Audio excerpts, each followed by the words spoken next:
Is it time for the Me Too movement to move a little further? Find out how on this episode of Pushback.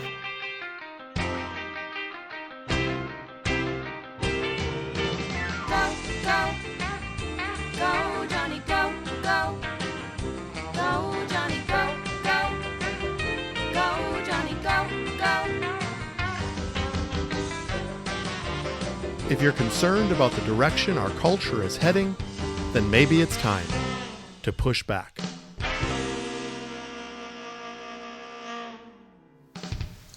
This episode of Pushback contains more mature material, so parental discretion is advised. However, if you're thinking about a teenager listening to this, I highly recommend that they do. The Me Too movement was first brought into social media in 2006 by a gal named Tarana Burke. She was a sexual harassment survivor, and she released a Me Too phrase on MySpace, which started this as a topic of conversation and awareness for sexual harassment, especially in the workplace. It really blew up in 2017 when many high-profile actresses came on board and shared their stories, especially in the realm of Hollywood and sexual harassment and sexual assault that takes place in the workplace. High-profile actresses such as Alyssa Milano, Gwyneth Paltrow, Ashley Judd, Jennifer Lawrence, and others soon followed, which brought a lot more attention to this movement. I just want to be clear and go on the record at the beginning of this podcast that I applaud this movement, and I think it took a lot of courage and strength by these women to come forward. There's a man named Harvey Weinstein who's actually in trial right now for these accusations against him, and he most likely is going to go to prison, and I'm cool with that. I think any time that sleazy behavior behind closed doors becomes exposed and becomes more in the forefront, I think is good for our culture.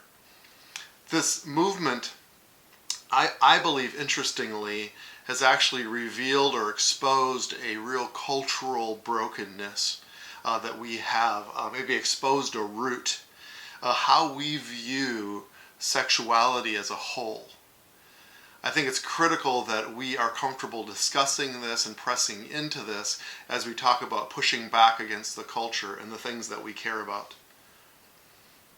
See, in the 1960s and 70s, I just turned 50 years old, so I was born in 1969, and so a lot of this took place really in my lifetime, but I believe over the previous 50 years, starting in the 60s and 70s, was sort of this free love movement in our culture.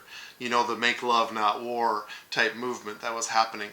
And I believe that there was a significant culture shift that took place during that time period in history. It's interesting, even the term making love. I actually like researching words and the history of words.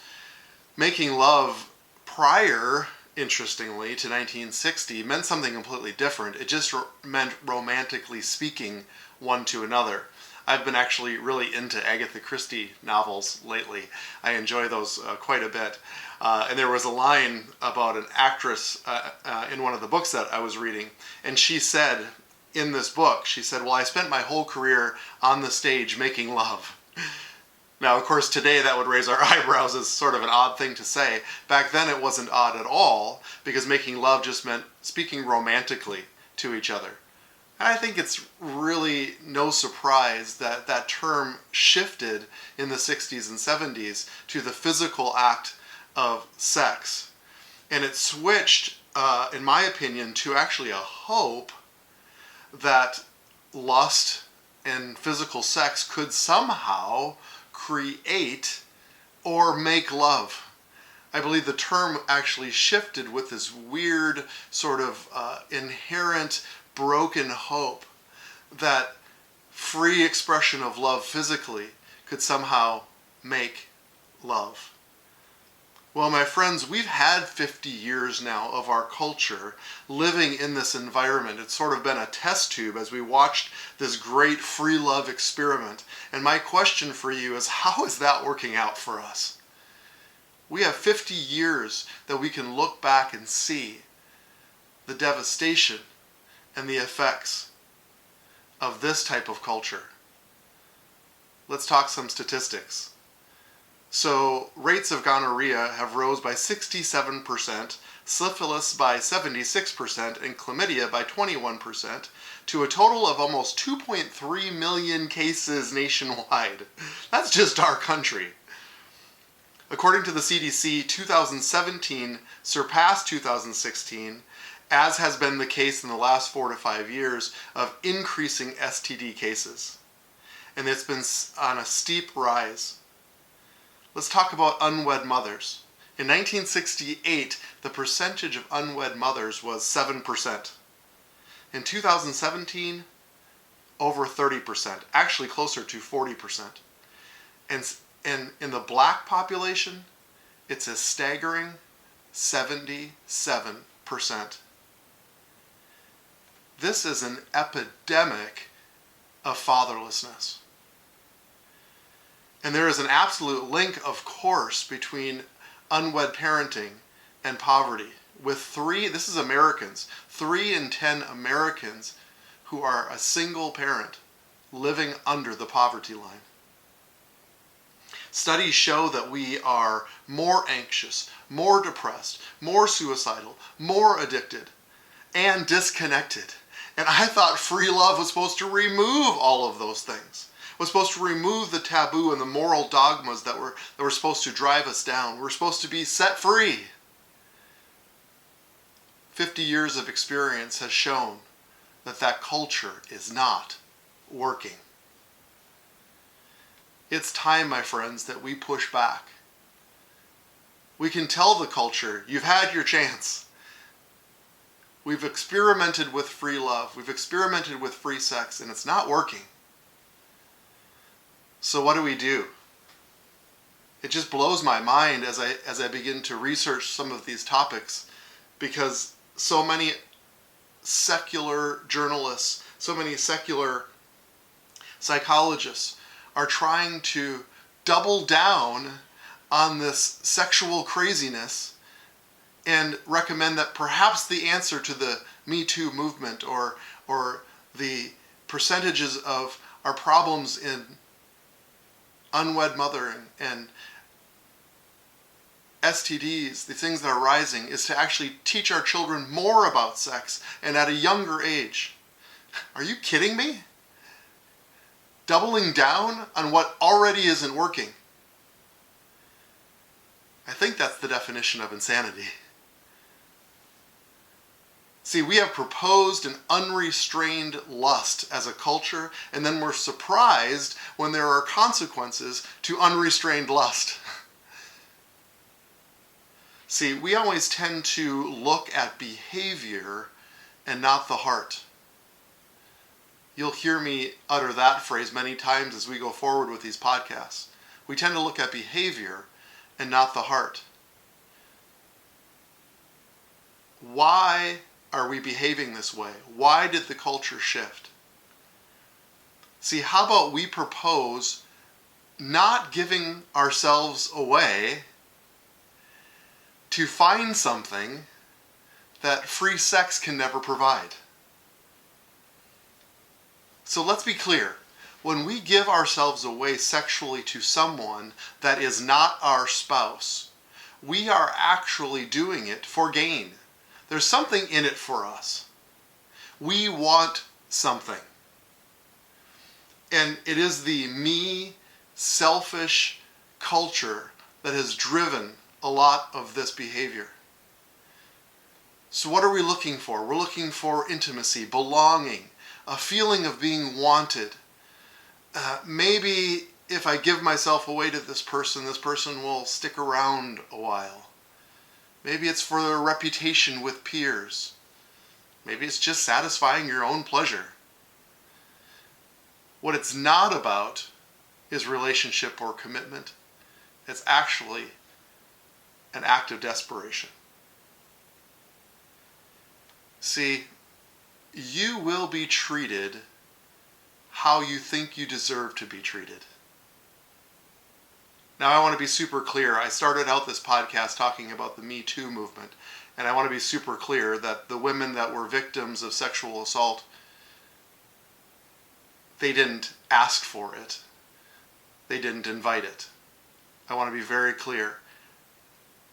Ironically, however, it's the actresses in Hollywood that are actually rising up and saying, wait a minute, we don't deserve to be treated this way. You will be treated how you think you deserve to be treated. And I think courageously, the actresses in Hollywood are actually standing up and saying, we don't deserve to be treated this way. In fact, every woman in the workplace does not deserve to be treated this way. But in this podcast, I would like to try to go a little further with what the U2 movement perhaps has started. Let me address you, Hollywood, you actresses who are standing up and taking a stand for this. Perhaps there isn't any greater influence in pop culture than the movies that we watch. How about you, Gwyneth Paltrow, Ashley Judd? How about you start making movies where the hero and the heroine respect themselves and each other? Show the culture the importance of self-respect and how men and women should treat each other. Maybe a call for a true love story, not a lust story. How many movies have we seen where the hero and the heroine, people we care about, people that we even emulate, we see them as superheroes, if you would, they are romantically attracted, they kiss, and then they fall into bed. Hollywood has perpetuated the story of the sexual craziness, that the natural progression of even a first date is to give yourself away physically. How about writing a quality sitcom where there isn't one creepy sexual innuendo after another? See, to change the culture, we have to change the culture. We have to be counter-cultural. Come on, Hollywood, let's demonstrate to young men and women that they don't have to give themselves away and they can treat each other with respect. Let's create good, positive storylines that reflect the appropriate shift that needs to take place in culture. So Christians, we need to lead on this. We need to demonstrate healthy dating relationships. We need to have open conversations with our children. We need to provide education, but the education that sex and marriage can be unrestrained and awesome. And you can have that type of physical relationship in marriage without the baggage and without the emotional pain. It's His higher way. His ways are higher than our ways. And He didn't put these ways in place to frustrate us or to constrict us. He put these in place because it's the best way. And sex in confines of a marital relationship is the best and healthiest way. Now, I'm aware that there can be assault and problems in marriage as well. But a Christian, solid marriage with two committed people in relationship, a sexual relationship, can be beautiful and powerful. See, I have an answer to our major cultural problem. I know how to virtually eliminate STDs. I know how to virtually eliminate unwed parents and fatherlessness. I know how to significantly help anxiety, depression, and relational pain. I know how to significantly help with poverty. Don't give yourself away sexually until you are married. We as a culture are trying other ways and it isn't working. Now you may say, Dr. Jonny, you're just being a prude. You're an old Puritan waving his Bible. Well, the Bible is clear about this, and Christians need to be a clear voice. But this is about basic cultural health.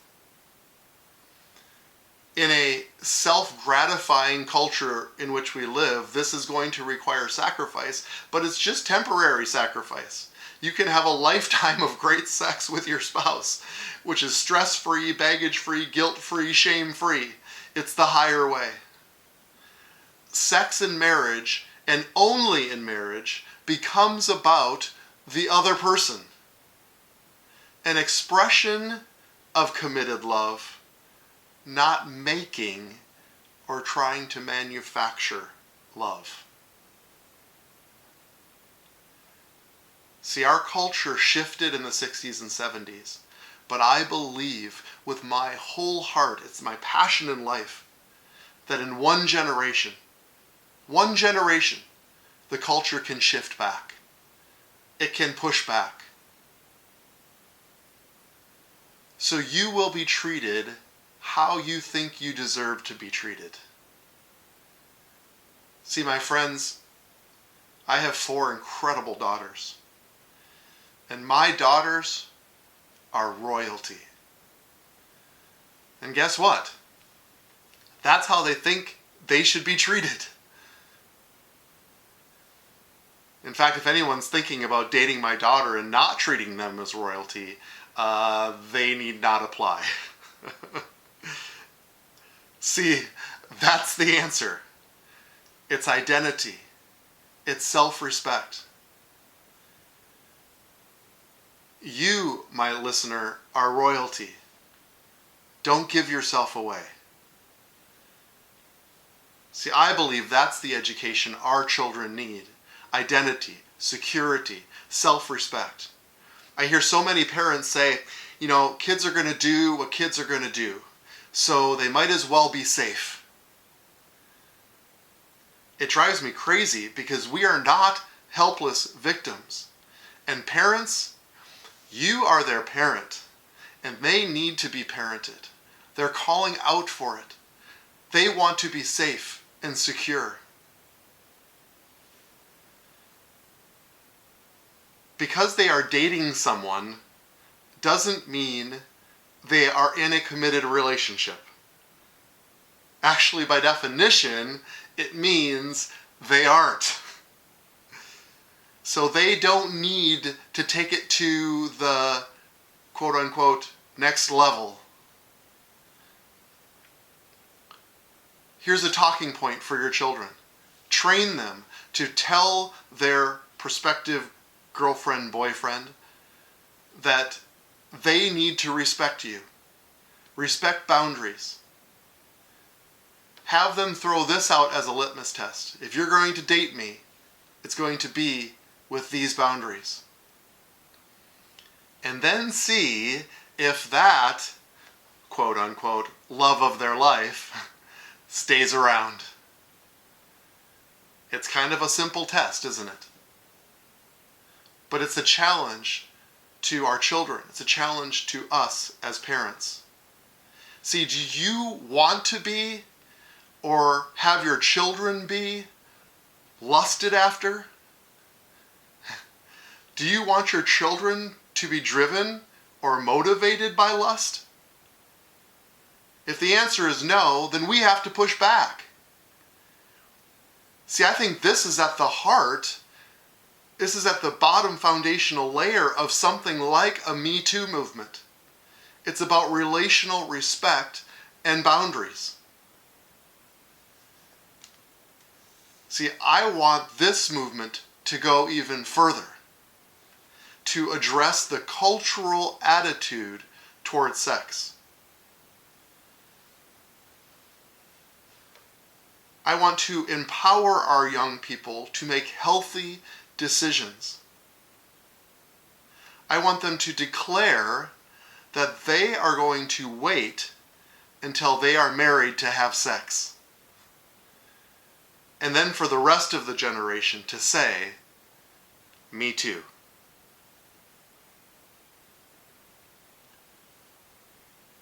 Thank you for listening to this podcast, and I invite you to share this, especially with your teenage children. It's so important that we have this discussion. We want what's healthy for them, but we also want healthy relationships and a healthy view towards sex. And this can switch in this generation. My wife and I are hosting the Ultimate Marriage course. We call it the Ultimate Marriage, or anyone who would someday like to be married, course. And the reason we call it that is that we open it up also for singles, those who have been divorced, and especially teenagers. In fact, if you are a teenager, you're invited to this for free. I invite you to go onto our website, gofam.org. That's gofam.org. This is going to take place on Saturday, March 14th, 2020, at the Josiah Center, just outside the Twin Cities in Maplewood, Minnesota. We've had such an incredible response. There have been courses that we've had where we've had over 50 single people at our marriage course. And that makes me so happy because it's about culture. Isn't it better to learn about healthy marital culture even before you get married? And isn't it great to lean into our marriages so that they can become stronger, better, and live in the fullness of their destiny? This isn't a watered down marriage course.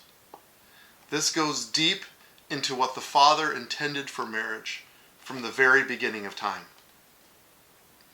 We use His starting point of what He called marriage and what He called good, and we drop a plumb line from that point. And our cultural truths and reality then need to line up with what He intended from the very start. It makes me very excited, and I invite you, I invite your spouse, I invite your teenage kids, and I invite you as a single person to come and lean into the cultural aspect of marriage. It's powerful and it's beautiful. Thank you for listening to this podcast. And now let's go together and set the culture.